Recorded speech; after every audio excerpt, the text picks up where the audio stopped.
Lydia Bennett had been hiding in plain sight for 3 months when Quinn Lancaster first saw her standing in the doorway of the general store, one hand pressed against the small of her back and the other clutching a faded cloth bag that looked as empty as her purse probably was. It was late summer in 1877, and Williamsburg, New Mexico Territory, baked under an unforgiving sun that turned the dusty Main Street into a ribbon of shimmering heat. Quinn had just ridden in from checking fence lines on the Morrison Ranch where he worked as a hand, his throat parched and his mind already on the cool beer waiting at the saloon, when something about the woman made him pause. She was young, maybe 20 or 21, with dark hair that escaped from beneath a bonnet that had seen better days. But it was not her appearance that caught his attention. It was the way she looked at the world, like a deer who had heard the snap of a twig in the forest, always listening, always ready to run. He tipped his hat as he passed, and she nodded quickly before disappearing into the store. Quinn thought nothing more of it as he continued down the street, his boots kicking up small clouds of dust with each step. He was 24 years old, lean and weather-worn from years of working cattle under the New Mexico sun, and he had learned long ago not to pry into other people's business.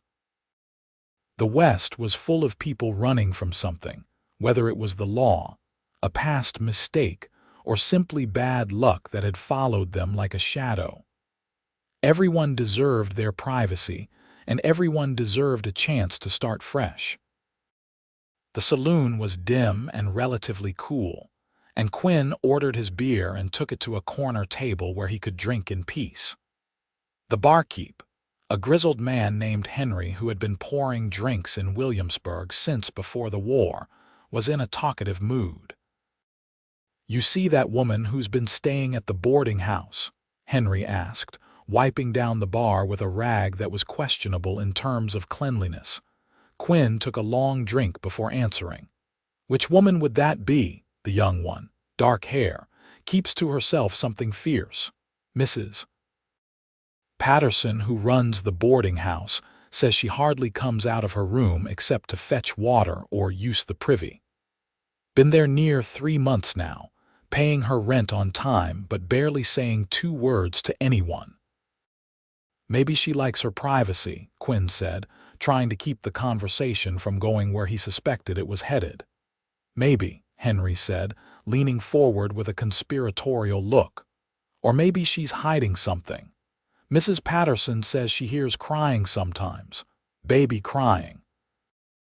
But when she asks about it, the woman denies having a child with her." Quinn felt something tighten in his chest. A woman alone with a baby, hiding from the world. There were a dozen reasons why that might be, and most of them were sad. "Not our business," he said firmly. Henry shrugged. "I suppose not. But people talk. You know how it is. Some folks think she's a widow who lost her husband to outlaws. Others think maybe the child's father was someone she was not married to, if you catch my meaning. Either way, she's in a tough spot. A woman alone out here with a baby and no man to protect her or provide for her. It's a hard life." Quinn finished his beer and stood up, dropping a coin on the table. "Like I said, not our business. But if anyone gives her trouble, I expect the decent folks in this town will step up and do what's right." He left before Henry could respond, stepping back out into the brutal afternoon heat. But as he walked toward his horse, his mind kept circling back to the woman in the doorway of the general store.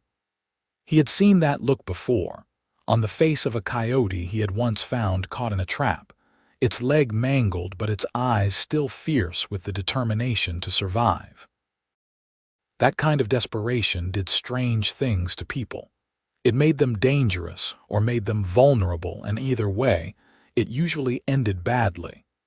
The Morrison Ranch was a few miles outside of town, a sprawling operation that ran cattle across thousands of acres of scrubland and desert.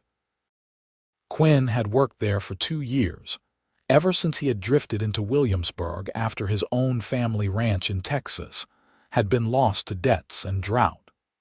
He was good with horses and better with cattle, and Mr. Morrison paid fair wages and did not ask too many questions about a man's past. It was as good a situation as Quinn could hope for, and he was grateful for it. But that night, lying in his bunk in the ranch hand's quarters, he could not stop thinking about the woman. In his mind's eye, he kept seeing her standing in that doorway, one hand pressed to her back in that universal gesture of someone carrying more weight than they should. And he kept hearing Henry's words about the sound of a baby crying in the night. The next morning, Quinn rode into town earlier than usual, telling himself he needed to pick up some supplies for the ranch. It was not a complete lie.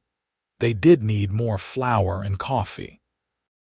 But as he tied his horse outside the general store, he found himself scanning the street, looking for a glimpse of dark hair beneath a faded bonnet. The store was busy with morning customers, mostly ranchers' wives doing their weekly shopping. Quinn gathered the supplies he needed and was waiting at the counter when he heard a soft voice behind him. "Excuse me." He turned and found himself looking into a pair of deep brown eyes that held a mixture of exhaustion and wariness. Up close, he could see that the woman was even younger than he had first thought, with a delicate face that would have been pretty if not for the dark circles under her eyes and the thin, drawn quality of someone who was not eating enough. "Yes, madam," Quinn said, stepping aside to give her room at the counter. "I was just wondering if you might know of any work available," she said quietly, her eyes darting around as if worried about who might overhear.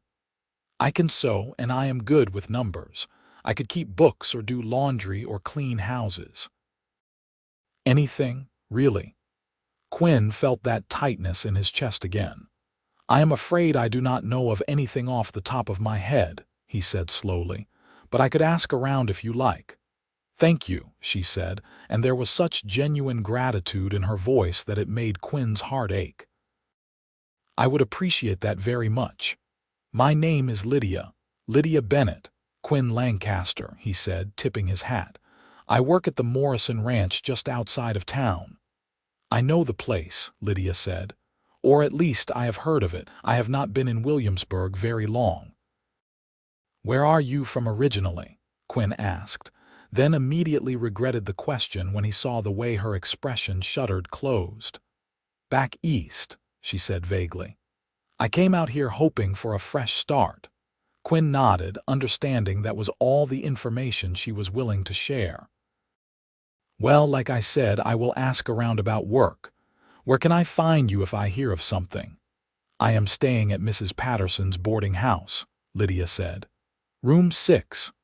She completed her small purchase, just a bit of cheese and a loaf of bread, and left quickly. Quinn watched her go, noting the way she walked with one hand pressed to her side, as if protecting something hidden beneath her shawl. It was too warm for a shawl, he thought, unless you were using it to hide something, or someone. Over the next week, Quinn found himself riding into town more often than was strictly necessary. He told himself he was just being neighborly, just keeping an eye on someone who might need help. But the truth was more complicated than that. There was something about Lydia Bennett that called to him, some combination of strength and vulnerability that made him want to stand between her and whatever she was running from. He asked around about work, as he had promised, but jobs for women were scarce in Williamsburg. The few respectable positions, like teaching at the small schoolhouse or helping at the doctor's office, were already filled. The other options were not ones he wanted to suggest to Lydia.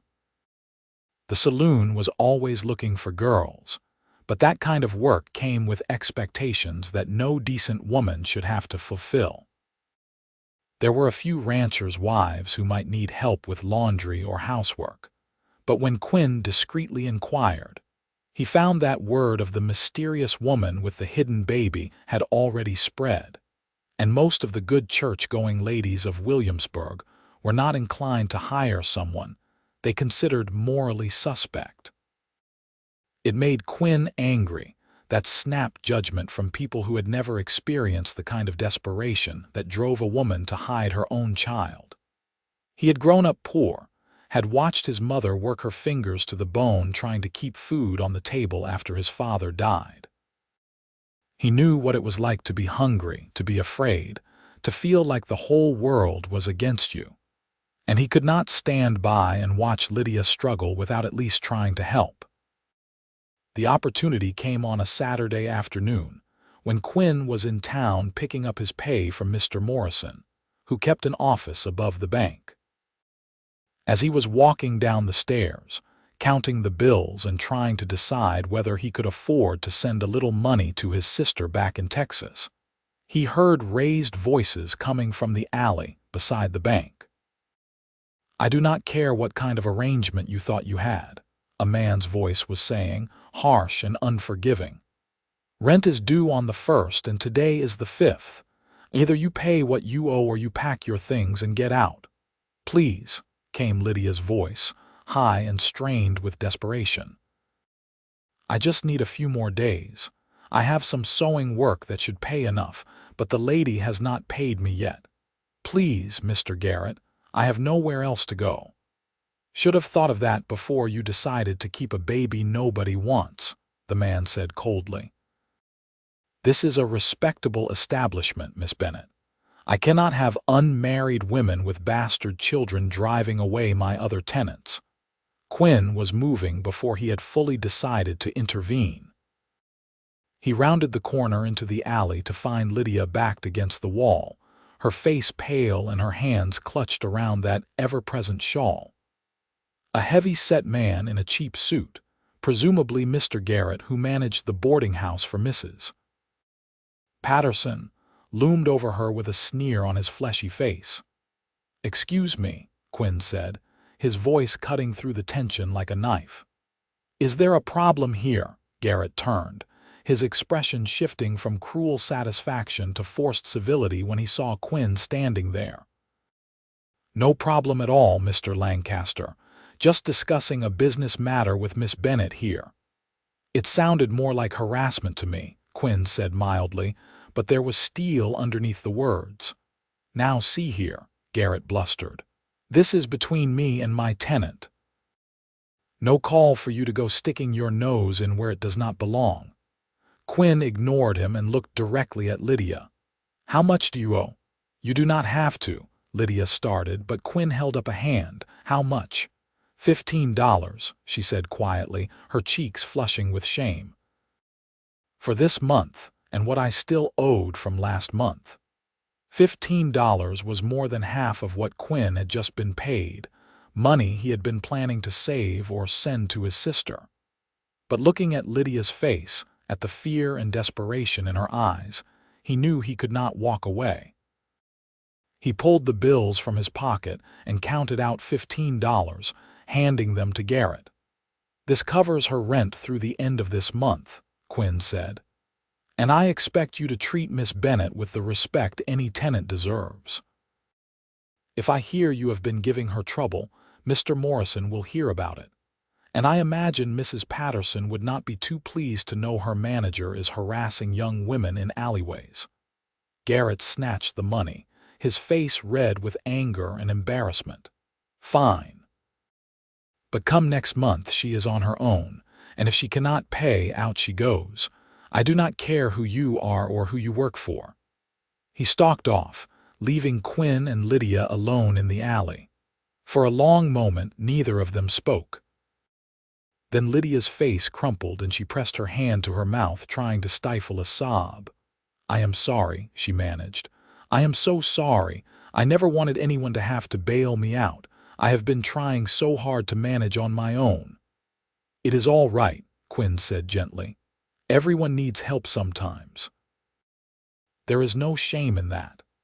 "There is when you are in my position," Lydia said bitterly. She looked up at him and there were tears streaming down her face now. "You must think I am terrible, an unwed mother hiding my baby, living on charity." You probably believe all the awful things people say about me. I do not believe anything except what I can see with my own eyes, Quinn said. And what I see is a woman trying her best in a difficult situation. That does not make you terrible. That makes you human. Lydia wiped at her eyes with the back of her hand, smearing tears across her cheeks. I will pay you back, she said fiercely. Every cent. I do not know how or when, but I will. I am not worried about the money, Quinn said, which was mostly true. He would figure out a way to manage without it. But I am worried about you, about what happens next month when rent comes due again. I will figure something out, Lydia said, but there was no conviction in her voice. They both knew her options were limited. Can I ask you something? Quinn said carefully.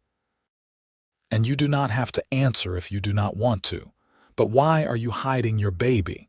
If people knew you had a child, maybe they would be more willing to help. Lydia's laugh was harsh and without humor. You do not understand how the world works for women like me.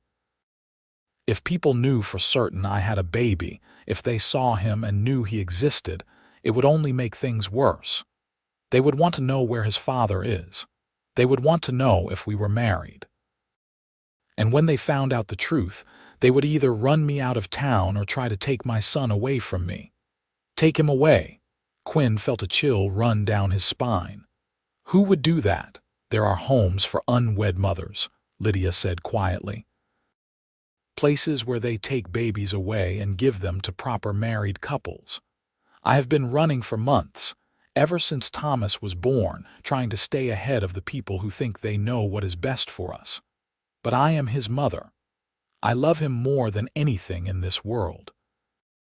And I will not let anyone take him from me, no matter what. Quinn's mind was reeling with questions, but he could see that Lydia was at the end of her emotional rope. This was not the time to push for more information. All right, he said. Then we need to figure out a plan. You need steady income and you need somewhere safe to stay. Let me think on it and I will come by tomorrow to talk.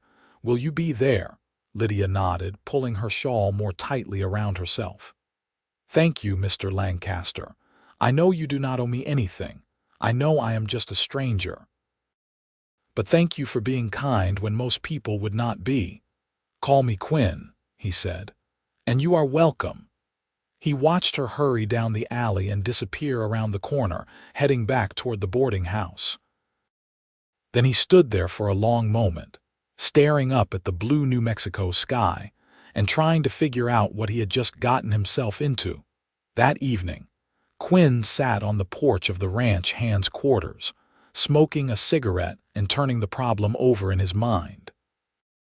Beside him, his friend and fellow ranch hand, a wiry man named Pete Dunbar, worked on mending a bridle. You have been quiet all evening, Pete observed. Something on your mind? Quinn hesitated, then figured there was no harm in getting another perspective. He told Pete about Lydia, though he left out the details that were not his to share. When he finished, Pete let out a low whistle. You are playing with fire there, friend, Pete said. Getting involved with a woman's problems, especially one with a questionable reputation, people will talk. Let them talk, Quinn said. She needs help. Maybe so, but why does it have to be you doing the helping? Pete asked, not unkindly. You are a good man, Quinn, but you cannot save everyone.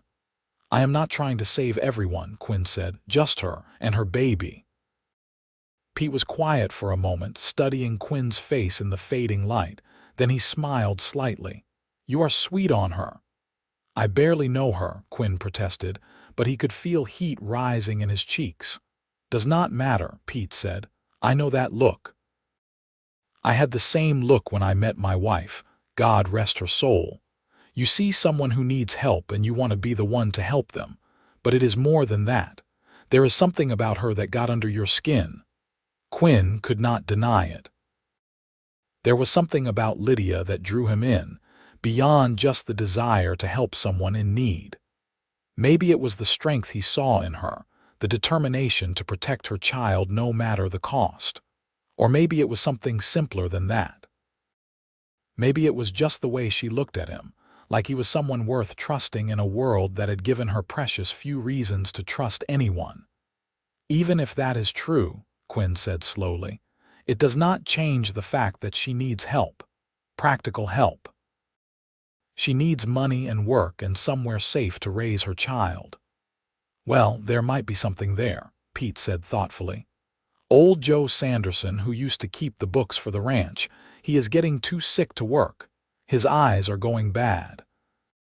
Mr. Morrison mentioned last week that he is looking for someone to take over the bookkeeping. If your Lydia is good with numbers like she says, maybe that could be a solution. Quinn felt a spark of hope. Do you think Mr. Morrison would be willing to hire a woman for that? Might be, Pete said. He is a practical man. He cares more about getting the work done than about what other people think, and if you vouch for her, that might be enough. The next morning, Quinn found Mr. Morrison in the ranch office, going over supply orders. Morrison was a tall, weathered man in his 50s, with iron-gray hair and sharp blue eyes that missed nothing. He had built his ranch from nothing, and he ran it with a firm but fair hand.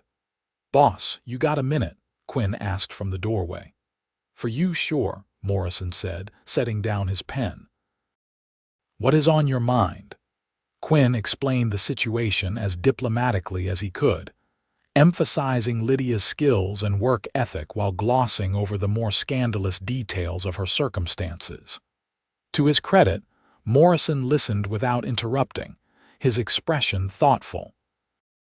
"This woman," Morrison said when Quinn had finished. "You trust her?" "I do," Quinn said without hesitation. "And you will vouch for her, put your own reputation on the line if she turns out to be trouble?" Quinn nodded. "Yes, sir." Morrison leaned back in his chair, studying Quinn with those sharp eyes. "All right, then. Tell her to come by tomorrow morning. I will give her a test, some bookkeeping work to see if she knows what she is doing. If she passes, the job is hers. But Quinn—" "Yes, sir." "Make sure she understands this is a professional arrangement. I cannot have drama or scandal interfering with the running of this ranch. Whatever her situation is, she needs to keep it separate from her work here." "Understood." "Understood," Quinn said, relief flooding through him. "Thank you, Mr. Morrison. You will not regret this." "I better not," Morrison said, but there was a hint of a smile on his face. "Now get out of here and go do your actual job. Those cattle will not herd themselves." Quinn found Lydia at the boarding house that afternoon. She answered his knock on her door cautiously, opening it just a crack until she saw who it was. When she recognized him, she opened it wider, though she kept herself positioned in the doorway, clearly not inviting him in. "Mr. Lancaster," she said, surprise evident in her voice. "I was not expecting you." "I have some news," Quinn said, unable to keep the smile off his face. "Good news. There might be a job for you at the Morrison Ranch, bookkeeping work. Mr. Morrison wants to see you tomorrow morning to test your skills, but if you pass, the position is yours." Lydia's hand flew to her mouth, her eyes wide with disbelief. "Are you serious? A real job, with steady pay?" "As serious as can be," Quinn confirmed. "The pay is not a fortune, but it is fair, and it will be enough to cover your rent and living expenses with some left over." For a moment he thought she might cry again, but instead she did something that surprised him. She threw her arms around his neck and hugged him, a quick, fierce embrace that was over almost before it began. "Thank you," she breathed. "Thank you so much. You have no idea what this means to me." Quinn could feel the warmth of her body against his, could smell the faint scent of soap in her hair. His hands had instinctively come up to rest on her waist, and for just a second, he felt something shift between them, something electric and new. Then Lydia seemed to realize what she had done and stepped back quickly, her cheeks flushed with embarrassment. "I am sorry, that was inappropriate." "It is all right," Quinn said, his own heart beating faster than it should. "I understand. You are excited about the opportunity." "I am," Lydia said, and now she was smiling, a real smile that transformed her face and made Quinn's breath catch in his throat. "When should I be there tomorrow?" 8 o'clock, Quinn said. "I will meet you at the ranch entrance and take you to Mr. Morrison's office." They stood there for a moment, just looking at each other, and Quinn could feel the weight of all the things they were not saying hanging in the air between them. Then, from inside Lydia's room, came a soft, whimpering sound that quickly grew into a full-fledged cry. Lydia's expression changed instantly, becoming tense and worried. "I have to go," she said quickly. "Your baby," Quinn said quietly. "Thomas, you said his name was—" Lydia's eyes filled with fear. "Please do not tell anyone, please. If people find out for sure if they see him." "I will not tell anyone," Quinn promised. "Your secret is safe with me, but Lydia, you cannot keep him hidden forever. Eventually, people are going to find out." "I know," she said, and her voice was thick with unshed tears. "But every day I can keep him safe is one more day. Every day is a victory. I just need to buy enough time to figure out a permanent solution." The crying from inside the room was getting louder, more insistent. Quinn could hear the desperation in it, the sound of a baby who needed his mother. "Go," Quinn said gently. "Take care of your son. I will see you tomorrow morning." Lydia nodded and closed the door, and Quinn walked away, the sound of that crying baby echoing in his ears and in his heart. That night, Quinn lay in his bunk and thought about his own childhood, about the times when his mother had struggled to feed him and his siblings. He remembered the shame she had felt, having to accept charity from neighbors, having to swallow her pride just to survive. And he remembered the few people who had helped without judgment, who had treated his mother with kindness and dignity, even when others looked down on her for being poor. He wanted to be that kind of person for Lydia. But more than that, he was beginning to realize he wanted to be part of her life. He wanted to know her story, to understand what had brought her to Williamsburg and what she was running from. He wanted to see her smile more often, to watch that wariness fade from her eyes. And he wanted to meet Thomas, to see the child she was fighting so hard to protect. The next morning, Quinn was waiting at the ranch entrance at 7:15. Lydia arrived right on time, walking up the dusty road with quick, determined steps. She was wearing the same dress he had seen her in before, but she had clearly done her best to make herself presentable. Her hair was neatly pinned up and she carried a small bag that he guessed contained samples of her work. "Good morning," she said, slightly breathless from the walk. "I hope I am not late." "Right on time," Quinn assured her. "Are you nervous?" "Terrified," she admitted. "I need this job, Quinn. If I cannot prove I am capable, I do not know what I will do." "You will do fine," Quinn said with more confidence than he felt. "Just show Mr. Morrison what you can do and let your work speak for itself." He led her to the ranch office, where Morrison was waiting. The older man greeted Lydia politely and gestured to a chair at a small desk that had been set up with ledgers and papers. "Miss Bennett, I appreciate you coming out here," Morrison said. "As Quinn may have told you, I need someone who can keep the ranch books in order. It is detailed work, and it requires both accuracy and discretion. I am going to give you a few tasks to complete. Take your time, but do your best work. I will be back in an hour to see how you have done." Lydia nodded, her hands folded tightly in her lap. "Thank you for this opportunity, Mr. Morrison. I will do my very best." Morrison nodded and left, gesturing for Quinn to follow him. Outside the office, he put a hand on Quinn's shoulder. "She seems like a nice young woman," Morrison said quietly, "but I meant what I said yesterday. If there is going to be trouble, I need to know about it now." "There will not be trouble," Quinn said firmly. "She just needs a chance." "All right then," Morrison said. "I will give her that chance, but Quinn, be careful. I can see the way you look at her. Getting involved with a woman who comes with complications, That is not always the smartest move. Quinn bristled slightly at the implication. I am just trying to help someone who needs help. Morrison held up his hands in a placating gesture. I am not judging. Just giving you some advice from someone who has lived a little longer than you. Affairs of the heart rarely go the way we plan, especially out here where life is already hard enough. Just keep your eyes open is all I am saying. An hour later, Morrison and Quinn returned to the office. Lydia was still hunched over the desk, her pen moving quickly across the page. She looked up when they entered, and Quinn could see the exhaustion in her eyes but also something else. Confidence.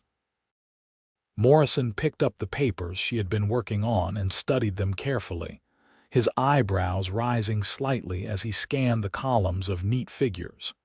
He flipped through several pages, checking her work, and then set them down with a satisfied nod.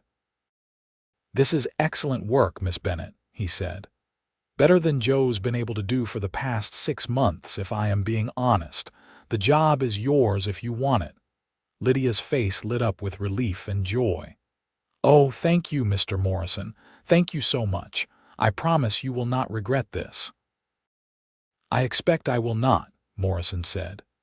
Now, let us discuss terms. The work is Monday through Friday, 8 in the morning until 4 in the afternoon. I will pay you $20 a month to start, with the possibility of more if you prove yourself. You will have Saturdays and Sundays off. Does that sound acceptable? More than acceptable, Lydia said, and Quinn could hear the tremor in her voice. $20 a month was not a fortune, but it was enough to live on, enough to build a life. Good, Morrison said. Can you start tomorrow? Tomorrow? Lydia's face fell slightly. I would love to, but I need to make arrangements. I have someone I need to find care for during the day while I am working. Morrison's expression became more guarded. And who might that be? Quinn held his breath, waiting to see what Lydia would say. She looked down at her hands, and when she spoke, her voice was quiet but steady. My son, Mr. Morrison. I have a baby son. He is 6 months old, and I cannot leave him alone all day. The silence in the room was heavy. Quinn could see the conflict playing out on Morrison's face, the desire to help warring with the practical concerns of running a ranch.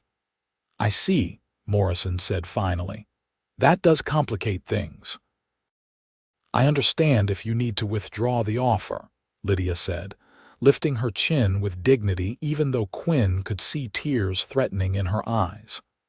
I will not lie about my situation. I have a child and I am not married. If that makes me unsuitable for employment, then I would rather know now than have false hope. Morrison looked at Quinn, then back at Lydia. How old are you, Miss Bennett? 21, Lydia said, and the child's father is not in the picture, Lydia said firmly, and will not be. I am raising Thomas on my own. Morrison was quiet for a long moment, his fingers drumming on the desk. Then he sighed.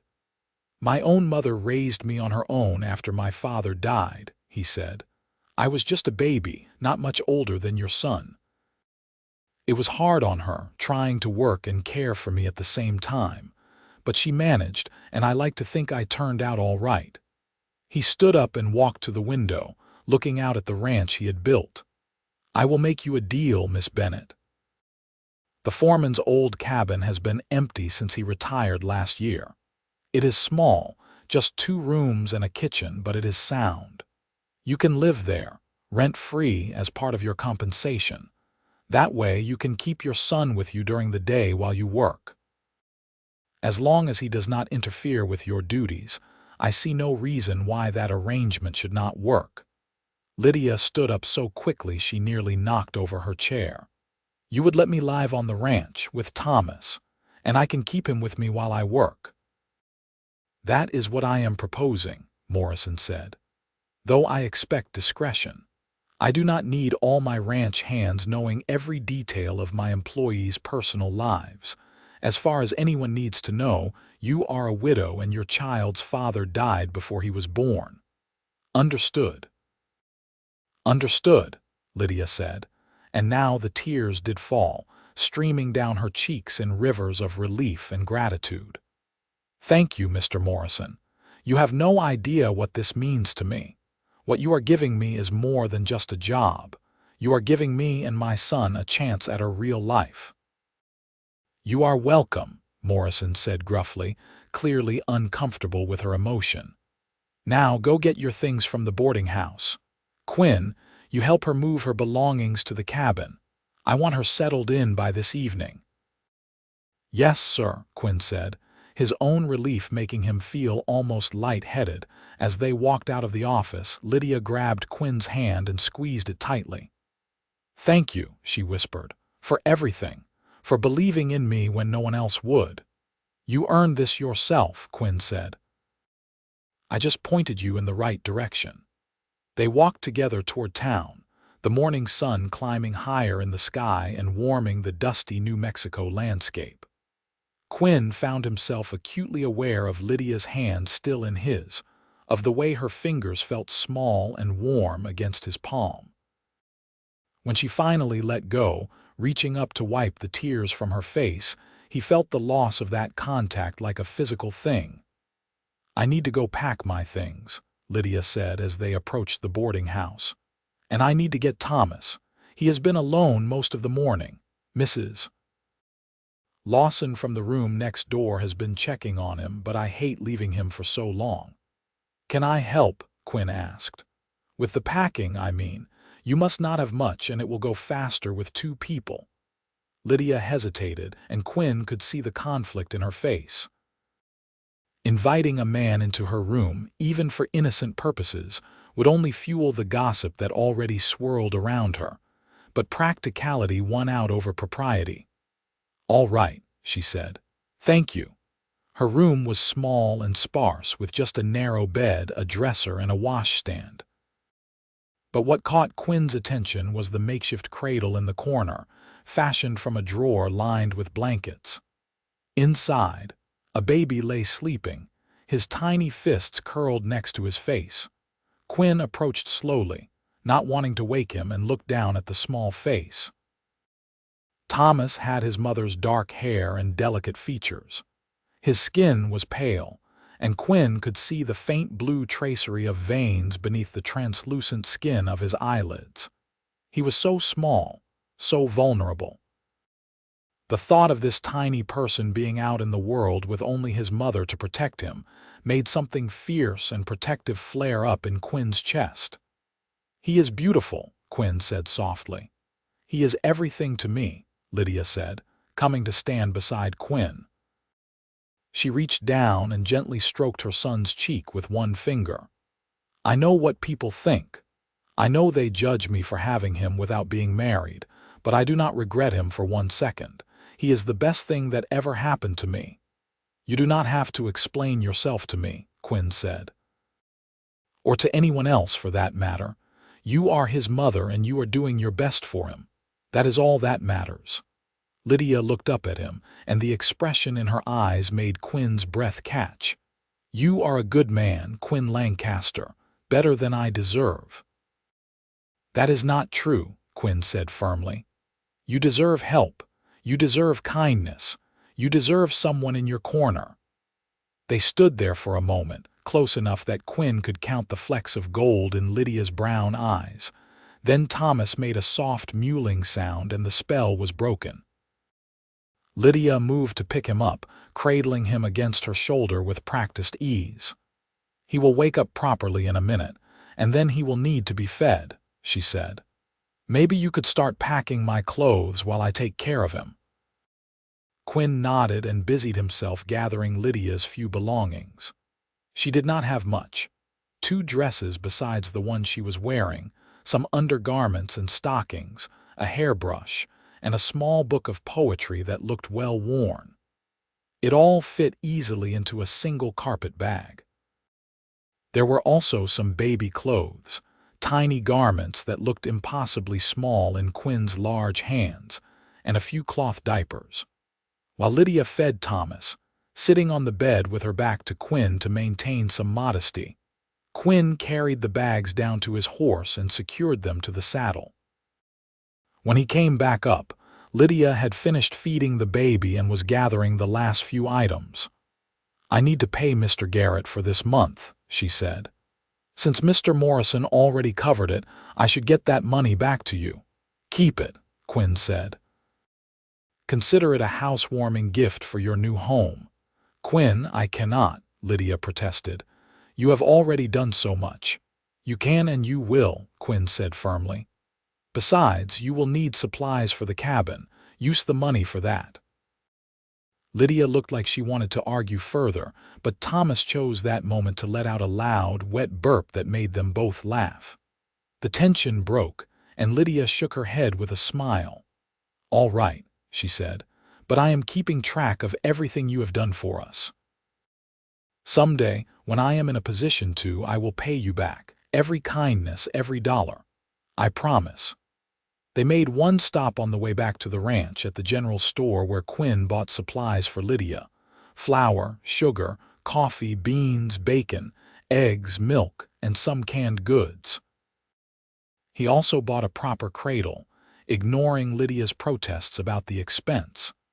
"The baby cannot sleep in a drawer forever," Quinn said as he loaded the cradle onto the back of a wagon he had borrowed from the stable.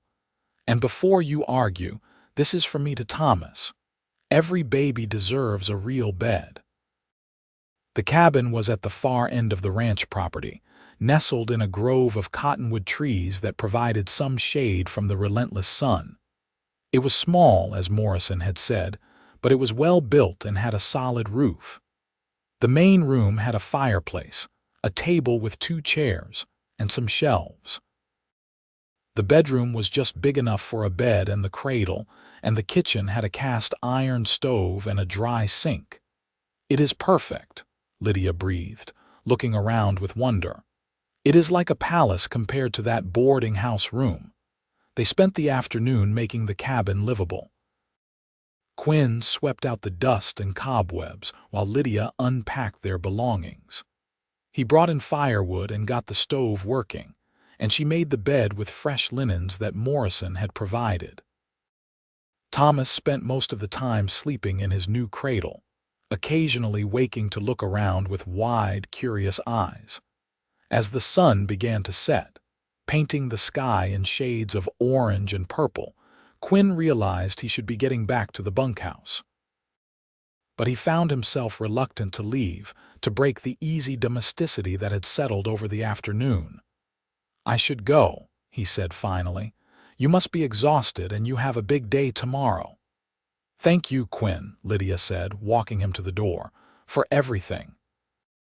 I do not know how I can ever repay you for what you have done for me and Thomas." "You do not need to repay me," Quinn said. "Just be happy. That is all the thanks I need." He started to turn away, but Lydia reached out and caught his hand, stopping him.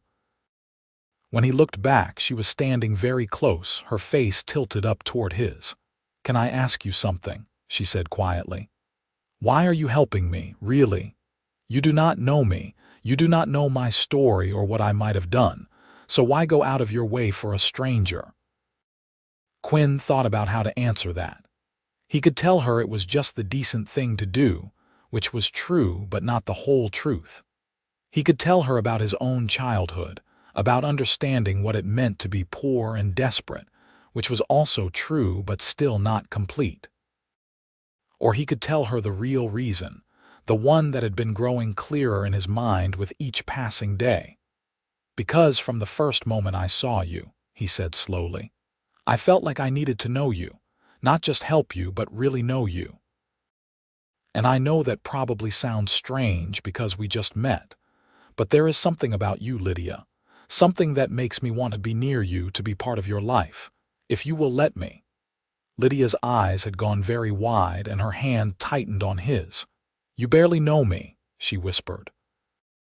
"I have a past that is complicated and probably more sordid than you realize. I have a son with no father. I am not exactly a good prospect for someone like you." "Someone like me," Quinn repeated with a slight smile. "I am just a ranch hand, Lydia. I am nobody special." And I do not care about your past or what other people might think. I just know that when I am with you, things feel right. They feel like they make sense in a way nothing else does." For a long moment, Lydia just looked at him, her expression unreadable. Then very slowly, she stood on her tiptoes and pressed a soft kiss to his cheek. "Thank you," she whispered against his skin, "for seeing me as more than just my mistakes, for seeing me as a person worth knowing." She pulled back, and Quinn could see tears shining in her eyes again, but these seemed different from the tears he had seen before. These looked like tears of hope rather than despair. "I should let you go," Lydia said. "But Quinn, will you come by tomorrow? After work, I mean." "I would like for you to visit, if you want to." "I want to," Quinn said immediately. "I will come by every day if you will have me." "Every day might be too much," Lydia said with a small laugh, "but often would be nice." Quinn walked back to the bunkhouse that evening feeling like his feet barely touched the ground. Pete took one look at his face and grinned. "Well, well," Pete said. "Looks like someone is smitten." "Maybe," Quinn admitted, not even trying to deny it. "Just be careful," Pete said, his tone turning more serious. "I know you like this girl, but you are jumping into her life awfully fast. You do not really know anything about her or what she might be running from." "I know enough," Quinn said. "I know she is brave and strong and a good mother. I know she works hard and does not give up. That is all I need to know." "If you say so," Pete said skeptically. "Just remember what I said. The heart wants what it wants, but the head needs to be involved too, or you will wind up hurt." Quinn knew Pete meant well, but he could not bring himself to feel cautious about Lydia. Yes, there were things he did not know about her past. Yes, there might be complications down the road. But he had never felt this way about anyone before. This certainty that he had found someone worth taking a risk for. Over the next few weeks, Quinn fell into a new routine. He would work his regular hours on the ranch, tending cattle and mending fences, and doing all the 100 small tasks that kept a ranch running. But as soon as his work was done, he would head to Lydia's cabin. At first, he would just stay for an hour or so, sitting at her table and talking while she made dinner or mended clothes. But gradually, his visits grew longer. He started taking his evening meal with Lydia and Thomas, and then staying afterward to help with chores or just to keep them company. He fixed the loose board on the porch steps and patched a leak in the roof. He brought meat from the ranch stores and vegetables from the kitchen garden that Mrs. Morrison kept. And slowly, day by day, he fell more deeply in love with both Lydia and her son. Thomas was growing quickly, becoming more alert and interactive. He would smile when Quinn walked in the door, his whole face lighting up with infant joy. Quinn found himself looking forward to holding the baby, to feeling that small, warm weight in his arms and watching those tiny fingers curl around his thumb. But it was Lydia who truly captured his heart. The more time he spent with her, the more he saw beyond the frightened, desperate woman he had first encountered. She was funny, with a dry sense of humor that caught him off guard. She was smart, discussing books and current events with an insight that showed she had received a good education. And she was resilient, facing each day with determination even when things were hard. She also began, slowly, to open up about her past. It came in fragments, pieces of a story that she would share late at night when Thomas was sleeping and the lamp was turned low. She had grown up in Philadelphia, the daughter of a merchant who had made a comfortable living importing goods from Europe. She had been educated at a good school for young ladies and had wanted to become a teacher. Then, when she was 19, she had met a man at a social gathering. He was charming and handsome, the son of a wealthy family, and he had paid her attention that made her feel special and desired. "I was such a fool," Lydia said one evening, her voice bitter with self-recrimination. "He told me he loved me. He promised we would be married. And I believed him because I wanted to believe him, because I was naive enough to think that a man like that could actually want someone like me. What happened? Quinn asked gently, though he could already guess the shape of the story. What always happens, Lydia said. I gave him what he wanted, thinking we were as good as engaged, and when I told him I was carrying his child, he denied everything. He said I was lying, trying to trap him. His family had connections, money, power. They made it clear that if I tried to make any claim on him, they would destroy my family's reputation and business. So I left. I took what money I had saved and came west, hoping to start over somewhere no one knew me. And Thomas's father, Quinn asked. He has never tried to find you. Lydia laughed harshly. Find me. He was probably relieved when I left, one less complication in his perfect life. Last I heard, he was engaged to some society girl whose father owns a railroad. I am sure he never spares a thought for me or the son he does not even know. Quinn felt anger burn in his chest at this faceless man who had used Lydia and then abandoned her. But he kept his voice calm when he spoke.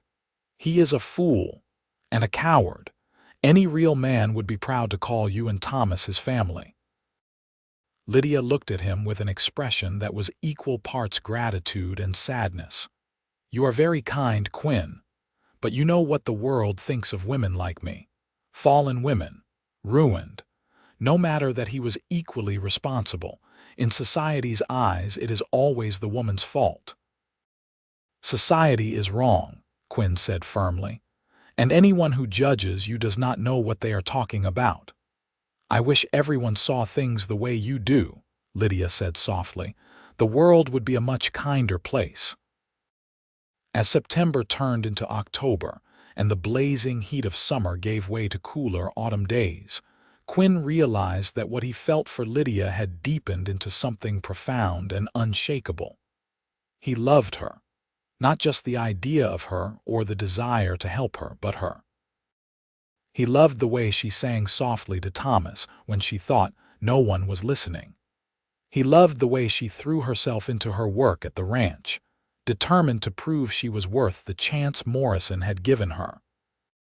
He loved the way she looked at him, with trust and growing affection that made him want to be the best man he could be, and he loved Thomas too. The baby had become a part of his heart in a way he had never expected.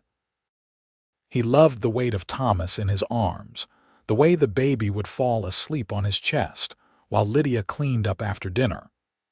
He loved teaching Thomas to clap his hands and making silly faces that would send the baby into peals of laughter.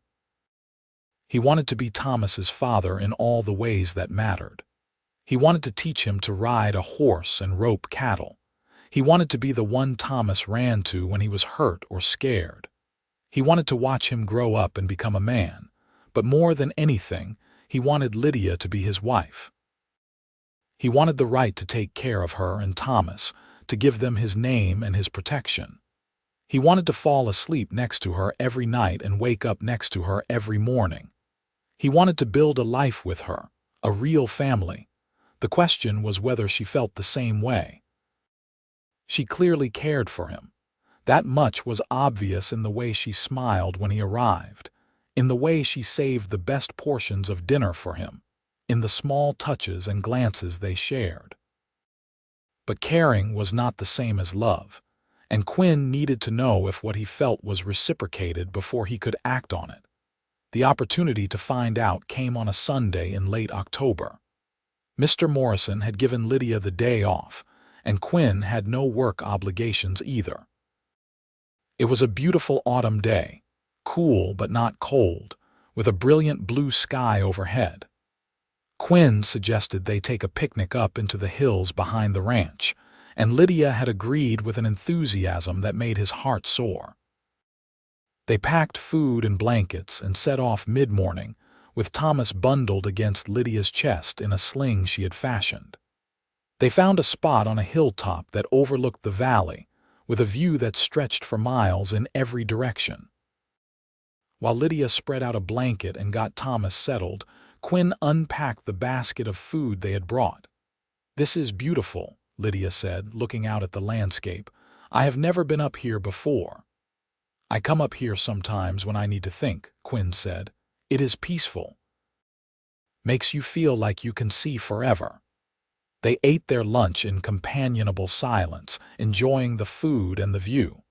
Thomas was in a good mood, gurgling and cooing at the clouds drifting overhead.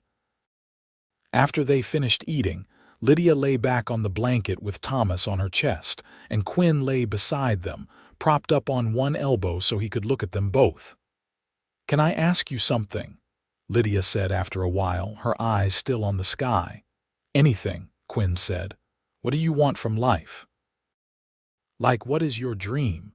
If you could have anything, what would it be?" Quinn thought about it for a moment. "A few months ago, I would have said I wanted my own spread. A small ranch, nothing fancy, just enough land to run some cattle and horses. A place that was mine, that no one could take away from me." "And now?" Lydia asked, turning her head to look at him.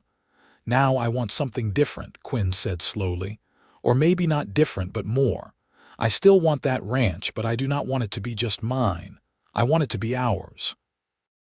Yours and mine and Thomas's. I want a place where we can build a life together, where Thomas can grow up safe and loved. I want to come home every night to you and whatever children we might have. I want to grow old with you, Lydia. That is my dream now." Lydia had gone very still, her eyes locked on his face. "Quinn, are you saying what I think you are saying?" "I am saying I love you," Quinn said, his voice steady and sure. "I love you and I love Thomas and I want to marry you. I know it is fast. I know we have only known each other a few months. But I have never been more certain of anything in my life. I want to be your husband and Thomas's father, if you will have me." For a long moment, Lydia did not say anything. Then, very carefully, she lifted Thomas and set him down on the blanket beside them. The baby immediately grabbed his own feet and began trying to put his toes in his mouth, oblivious to the momentous conversation happening beside him. Lydia sat up and took Quinn's hands in hers. "Quinn Lancaster, you are the most wonderful man I have ever known. You have been kinder to me than I ever deserved. You have given me and Thomas so much, and you have never asked for anything in return. And yes, I love you too. I think I have loved you since the day you paid my rent, since the moment you looked at me like I was a person worth helping instead of just another fallen woman to be pitied or scorned." Quinn felt his heart leap with joy, but before he could respond, Lydia continued, and her voice was serious. "But I need you to understand what you are taking on," she said. "If you marry me, you will be taking on all my baggage. People will talk. They will say you are a fool for marrying someone like me. They will question Thomas's parentage and make assumptions about you. Your reputation will be tied to mine, and mine is not good. Are you really ready for that?" "I do not care what people say," Quinn said firmly. "I care about you and Thomas. That is all." "And what about later?" Lydia pressed. "What about when Thomas is older and asks about his real father?" "What will we tell him?" "We will tell him the truth," Quinn said.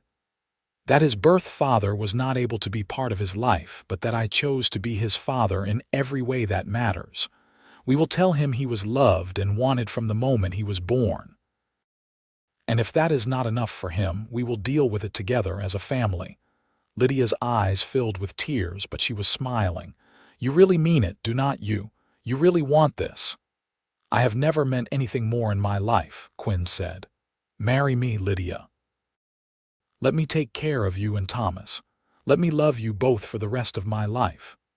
"Yes," Lydia said, and then she was in his arms, kissing him with a passion that made the whole world fall away.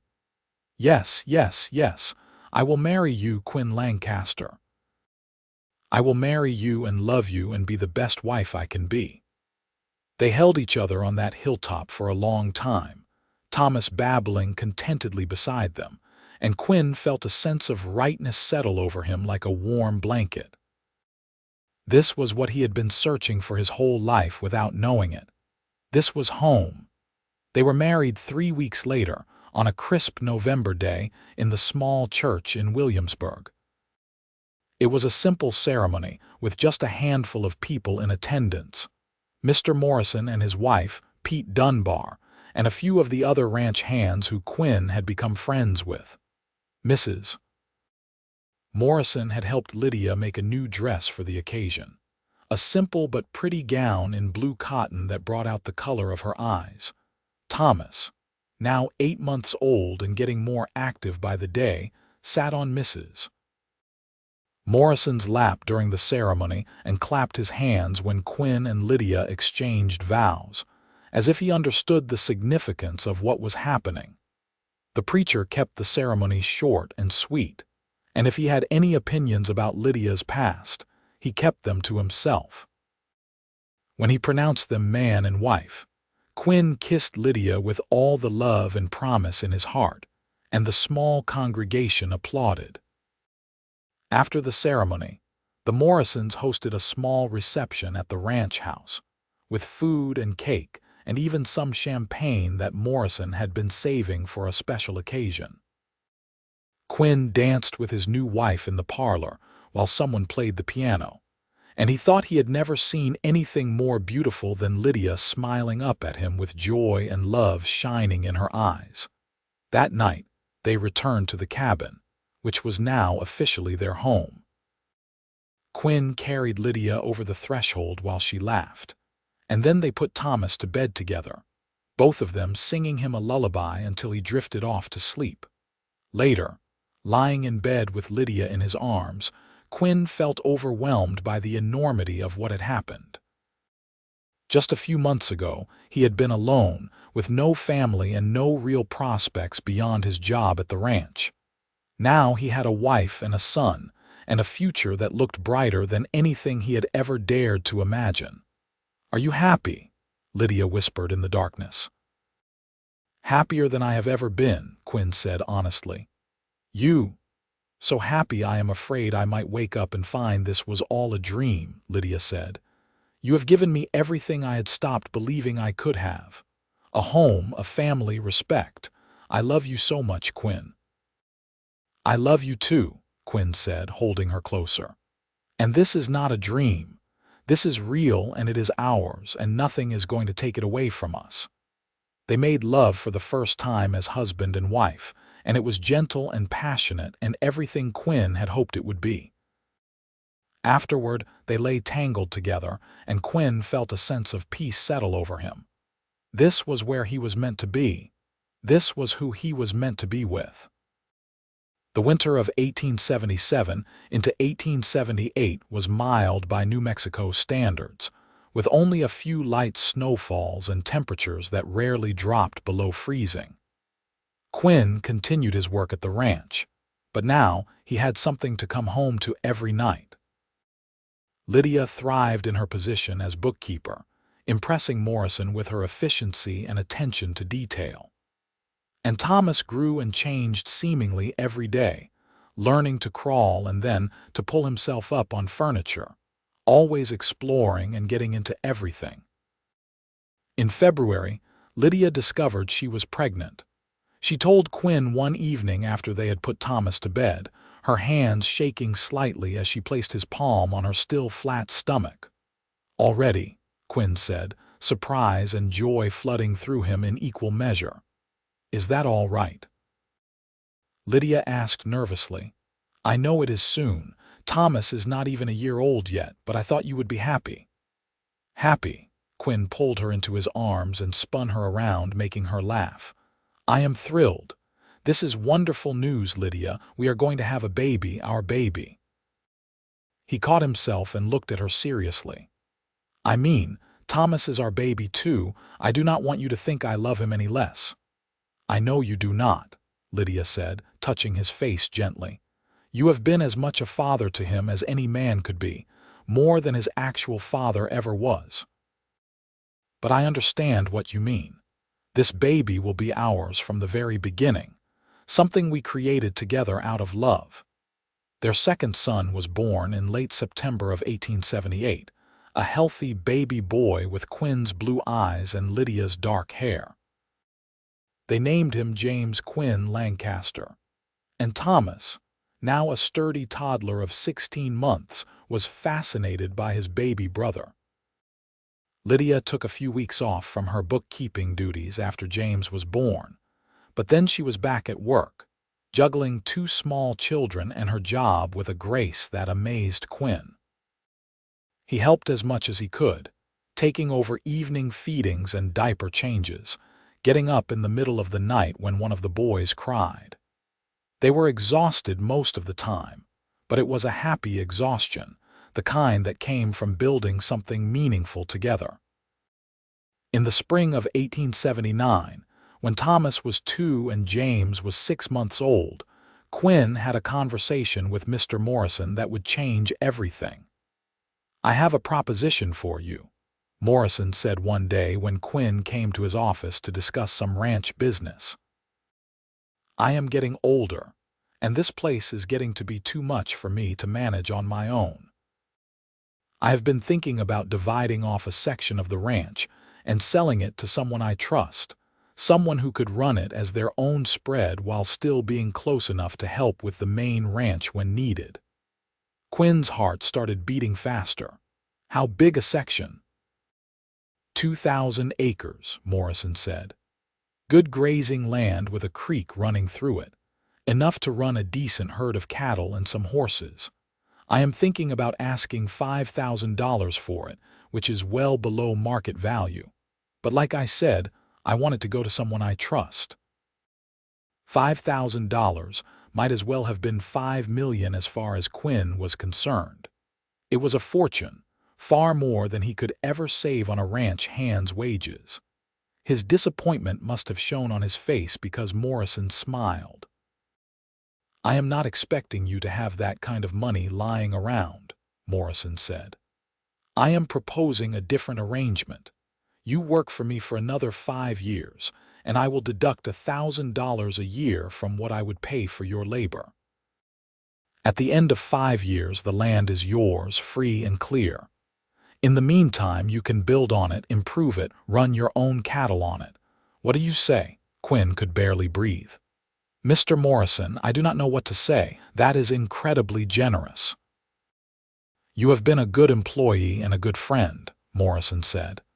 "And Lydia is the best bookkeeper I have ever had. You two have built a good life here, and I want to help you build something even better. So what do you say? Do we have a deal?" "Yes, sir," Quinn said, reaching across the desk to shake Morrison's hand. "We have a deal, and thank you. You will not regret this." "I know I will not," Morrison said with satisfaction. That evening, Quinn could barely contain his excitement as he told Lydia the news. She was sitting in the rocking chair by the fireplace, nursing James, while Thomas played with wooden blocks on the floor. "Our own land," Lydia said, her eyes wide with disbelief. "Quinn, are you serious? 2,000 acres?" "As serious as a heart attack," Quinn said, grinning so widely his face hurt. "We can build our own house, Lydia. A real house with multiple rooms and a proper kitchen. We can have our own cattle, our own horses. We can build something to pass down to Thomas and James and any other children we might have." Lydia started crying, but they were happy tears. "I cannot believe this is happening. A year and a half ago, I was hiding in a boarding house room, terrified and alone, thinking I had no future. And now look at us. We have a home, a family, land of our own. How did we get so lucky?" "It is not luck," Quinn said, kneeling beside her chair and taking her free hand. "It is us. It is you being brave enough to accept help when you needed it. It is me being smart enough to see what an amazing woman you are. It is us choosing to build something together. That is not luck. That is love and hard work." Over the next few years, Quinn and Lydia worked harder than they ever had in their lives. Quinn continued his duties at the main ranch, while also starting to build up their own herd on their new land. He spent his evenings and weekends building a house, starting with the frame and working his way up. Pete Dunbar and some of the other ranch hands helped when they could, and slowly, month by month, the house took shape. It was not a mansion, but it was solid and spacious with 4 bedrooms, a large kitchen, a parlor, and even a small office where Lydia could do her bookkeeping. They moved in during the summer of 1880, when Thomas was 3 and James was nearly 2. Lydia was pregnant again, and this time they were hoping for a girl. Their daughter, Margaret Rose Lancaster, was born in December of 1880, a beautiful baby with blonde hair and her father's blue eyes. Thomas and James were instantly smitten with their baby sister, constantly wanting to hold her and help take care of her. As the years passed, the Lancaster family continued to grow and thrive. Quinn built up their cattle herd until they were running several hundred head.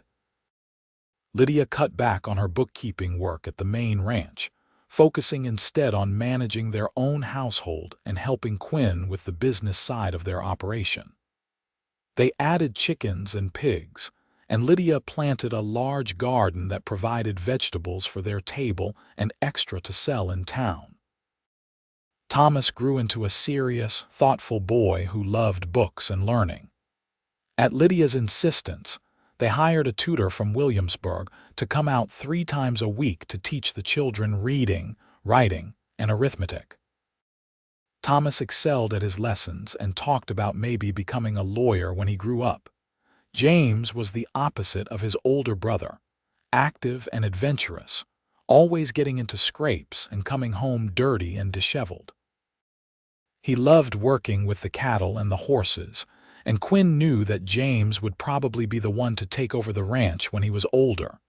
And Margaret, their little princess, was sweet and charming, with a laugh that could light up a room. She followed her big brothers around and tried to copy everything they did, much to their alternating delight and exasperation. In 1883, they had another son, William Thomas Lancaster, and in 1885, another daughter, Sarah Jane Lancaster. The house was full of noise and chaos and love, exactly what Quinn had dreamed of on that hilltop all those years ago. Thomas never asked about his birth father, and Quinn never brought it up. As far as Thomas was concerned, Quinn was his father in every way that mattered. But when Thomas turned 10, Lydia decided it was time to tell him the truth. They waited until after dinner one night, when the younger children were in bed, and it was just the 3 of them sitting on the porch, watching the sun set over the hills.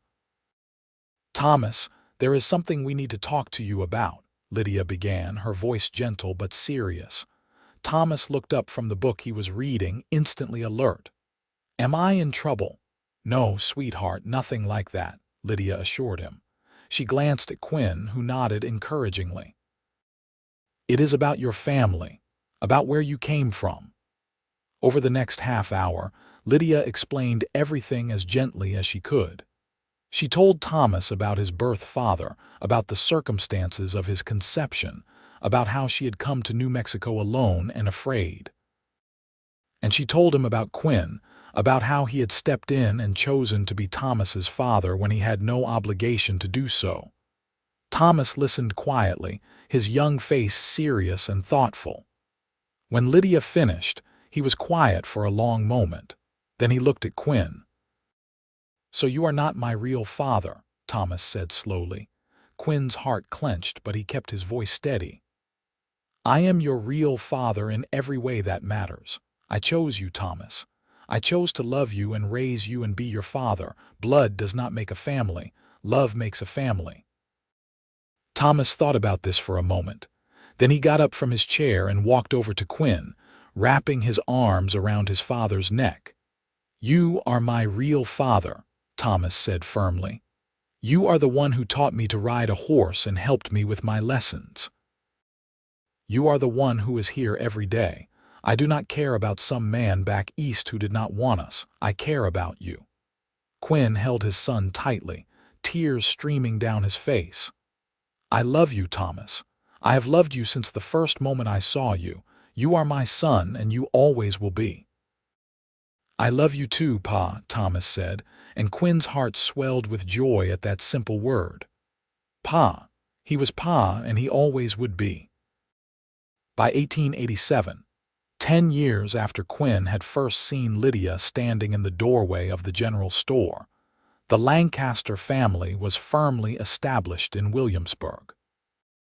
Their ranch was prosperous, their children were healthy and happy, and their love for each other had only grown stronger with time. Quinn was 34 years old now, with some gray starting to show at his temples and lines around his eyes from years of squinting in the sun. But he felt younger than he had at 24 because he had something to live for beyond just surviving day to day. He had a purpose, a family, a legacy. Lydia was 31, still beautiful, though her face now showed the character and experience of a woman who had lived through hardship and come out stronger on the other side. She was respected in Williamsburg now, known as a savvy businesswoman and devoted mother. The scandalous whispers about her past had faded, replaced by admiration for what she and Quinn had built together.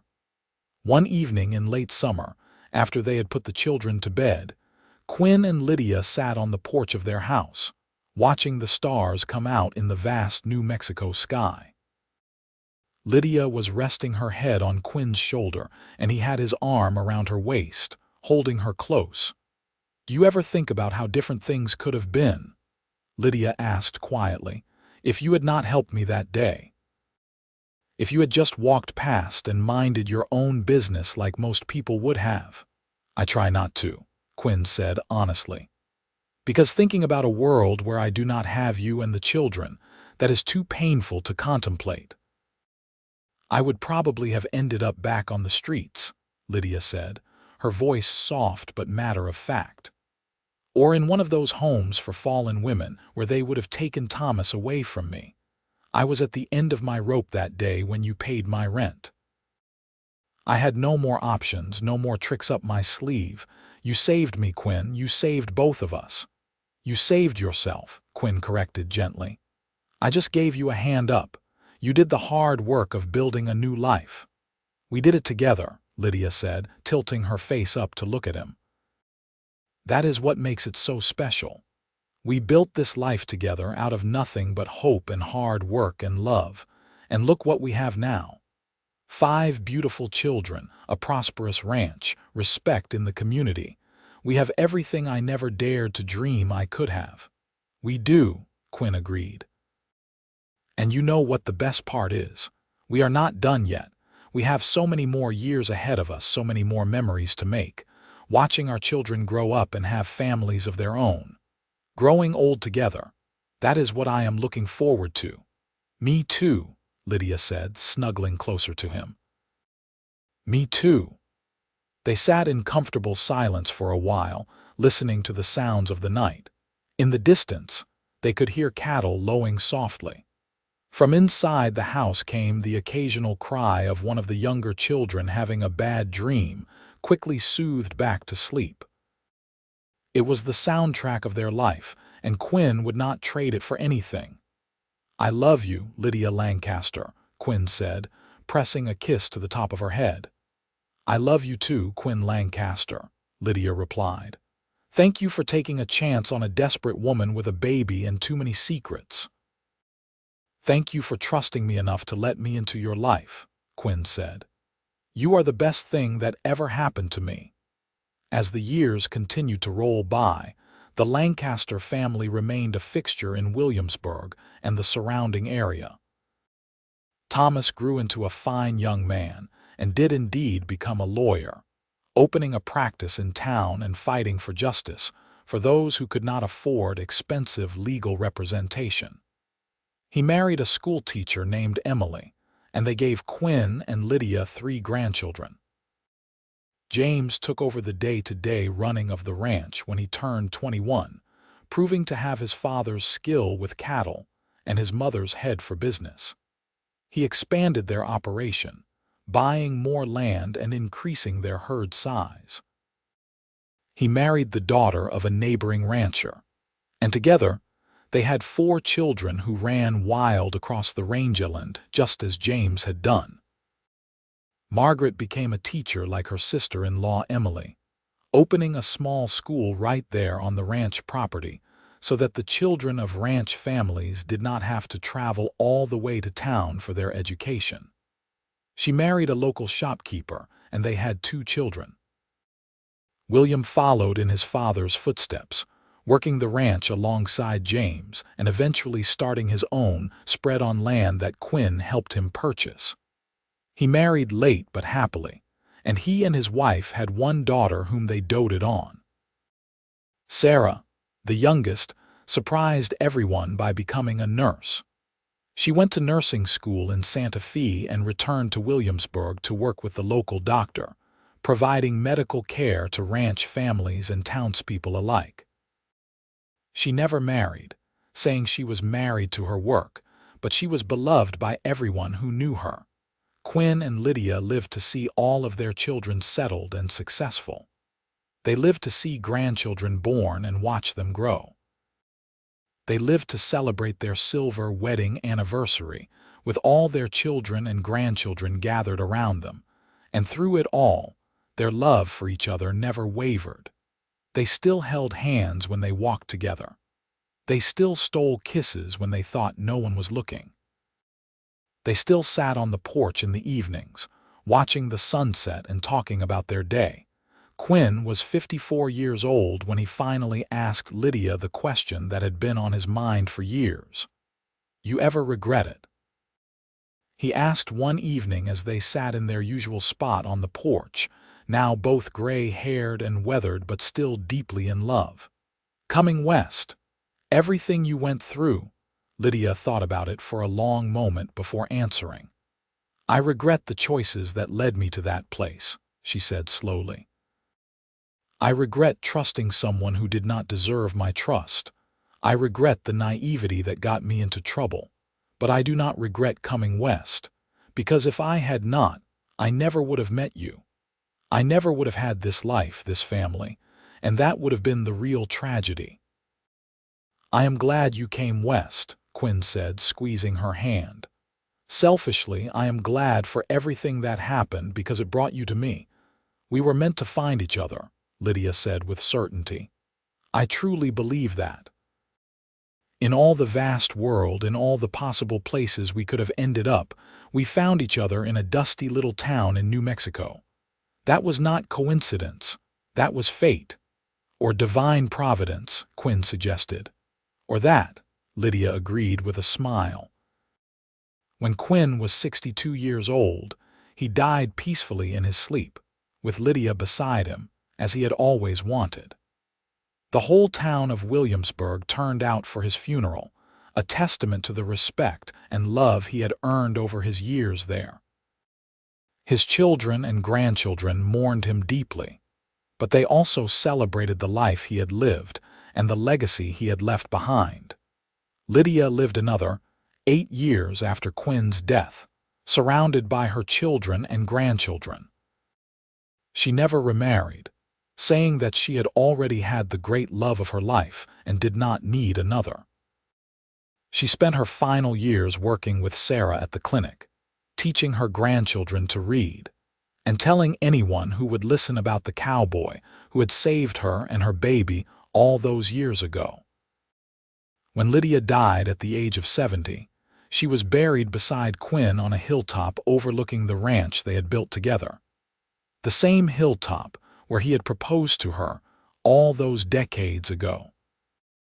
Their graves were marked with a simple stone that read, "Quinn Lancaster, beloved husband and father, and Lydia Lancaster, beloved wife and mother. Together forever." Their children made sure the ranch stayed in the family, passing it down through the generations. And every year, on the anniversary of Quinn and Lydia's first meeting, the family would gather on that hilltop and tell the story of how it all began. The story of a desperate woman hiding her baby from a judgmental world, and the compassionate cowboy who made them both his family. It was a story of love and courage, of second chances and new beginnings. And it was a story that would be told for generations to come, a reminder that sometimes the most extraordinary love stories begin with a simple act of kindness.